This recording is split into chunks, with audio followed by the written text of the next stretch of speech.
My name is Taylor Jansen, and I am the animator of the Story of Tommy Trimble. I was contacted by Phil to create an animation using exclusively open source programs. The two programs that I used in order to create Tommy Trimble was Inkscape, which I used to create all of the assets that you see, and Animatron, which is a web-based animation program. I have a lot of experience using the Adobe Creative Suite, so when I opened up Inkscape for the first time, it kind of reminded me of Adobe Illustrator.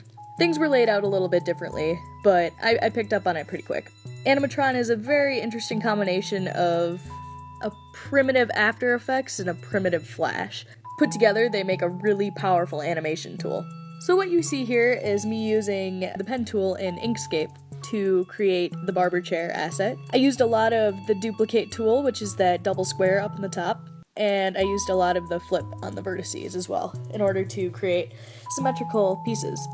I also used some reference photos in order to make some realistic choices when I was designing some of the assets. So here I was using the trimmer that I've already made in Inkscape to make a side view of it so that Tommy could have something to grab onto and trim.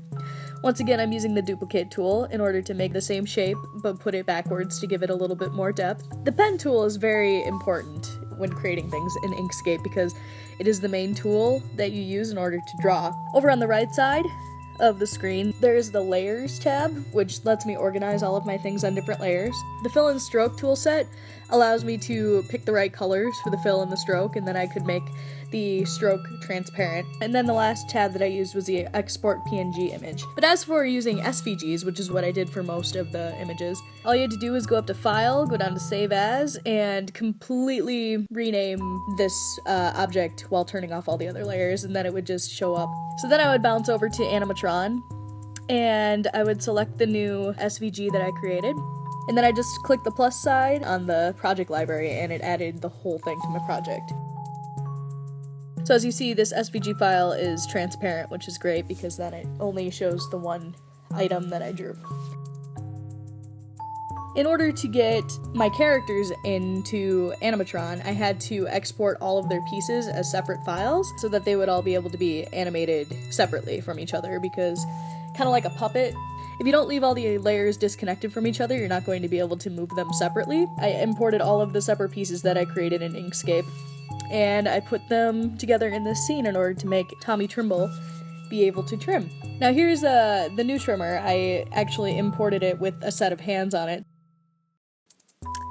And I had to pretty much parent him to the background so that it would move all of it together and he would move with the background. In order to get Tommy to do his movement of trimming, I had to go in and move the pieces where I wanted them to be at a certain time. So I ended up copying and pasting a lot of those keyframes in order to get the movement to repeat. Same goes for the silver card that I put in. I dragged the bar up farther in the timeline at about 3.5 seconds because that's where I wanted it to appear, and I dragged it over at 5.5 seconds and used that much time to come across the screen. It's pretty easy and intuitive, and I'm really glad that I got to learn these two programs because now I have 2 extra tools in my pocket in case I need to do some open source Creative Commons work. Inkscape and Animatron are very powerful tools if you are looking to use open source tools. These programs use fundamental necessities that the industry uses. I think everybody who is interested in animating should learn how to use these programs. And I hope you guys get some use out of this video and get even more use out of these open source programs.